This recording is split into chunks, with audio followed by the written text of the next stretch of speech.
এই ছেলেটির শরীরের তাপমাত্রা 2000 ডিগ্রি, যে তার মাকে আদর করে চুমু খেলেই মায়ের ঠোঁট পুড়ে ফোসকা পড়ে যায়। এমনকি তার ছোট বোন তার সাথে খেলতে গিয়ে সামান্য খোঁচা দিতেই সে রাগে আগ্নেয়গিরির মধ্যে জ্বলে ওঠে। তাই নিরাপত্তার জন্য তাদের বাড়িতে সবসময় ডজন খানেক অগ্নি নির্বাপক যন্ত্র রাখা থাকে। ছেলেটির সাথে খেলতে হলে ফায়ার প্রুফ গ্লাভস পরা বাধ্যতামূলক। আর বেচারা যখন অন্য বাচ্চাদের দেখে আইসক্রিম খেতে চায়, তখন তার হাতে আইসক্রিম আসতেই 1 সেকেন্ডের মধ্যে তা গলে ছাই হয়ে যায়। এমনকি হাতে থাকা খেলনা ফ্যানও ঘুরতে ঘুরতে আগুনের গোলায় পরিণত হয়। এদিকে ছেলেটির মা কান্নাকাটি করে দিন কাটায়। প্রতিবেশীদের পরামর্শে বরফ বা অগ্নি নির্বাপক ব্যবহার করেও কোনো কাজ হয় না।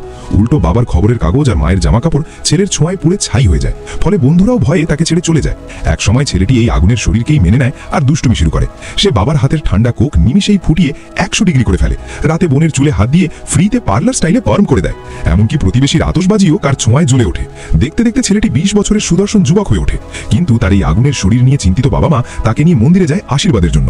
কিন্তু সেখানেও পুরোহিতের ঝাড়ফুঁকের লাঠি তার ছোঁয়ায় দাউ দাউ করে জ্বলে ওঠে, যা বাবা কোনো মতে নেভায়। এত কিছুর পরেও ছেলেটি একটি প্রেমিকা খুঁজে পায়। কিন্তু বিয়ের কথা উঠতেই বাবা মা চিন্তায় পড়ে যায় এবং মেয়ের বাবাকে ছেলের এই আগুনের ইতিহাস খুলে বলে। তবে আশ্চর্যজনকভাবে মেয়ের বাবা এসব শুনে মোটেও ভয় পান না, বরং তিনি এসি চালিয়ে ঘর ঠান্ডা করে দেন। ঠিক তখনই প্রেমিকা ট্রেতে করে আইসক্রিম নিয়ে আসে।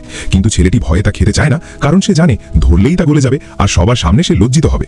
কিন্তু প্রেমিকা জোর করে তার মুখে আইসক্রিম গুঁজে দেয়। আর তখনই বাড়ির সবাই অবাক হয়ে দেখে যে এসির বাতাস আর ভালোবাসার শীতলতায় ছেলেটি তার জীবনের প্রথম আইসক্রিমটি গলে যাওয়া ছাড়াই মনের আনন্দে খাচ্ছে।